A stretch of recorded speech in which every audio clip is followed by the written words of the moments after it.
আসসালামু আলাইকুম। ইরানকে কেন্দ্র করে আপনারা অনেকে জর্ডানের বাদশা সম্পর্কে অনেক ধরনের খারাপ মন্তব্য করতেছেন। অনেক শিক্ষিত এবং হুজুরদেরকেও দেখছি তারা খারাপ মন্তব্য করে।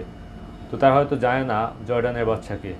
জর্ডানের বাদশা বংশ পরস্পরায় মহানবী হজরত মুহাম্মদ সাল্লাল্লাহু আলাইহি সাল্লামের বংশধর। এটা লিখিতভাবে প্রমাণিত এবং তাদের চার্ট আছে। চার্ট অনুযায়ী তিনি বোধহয় ৫৫তম না জানি কততম বংশ মানে পুরুষ।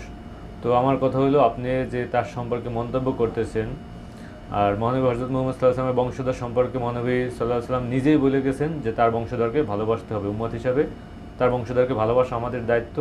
তাদেরকে নিয়ে খারাপ মন্তব্য করা যাবে না।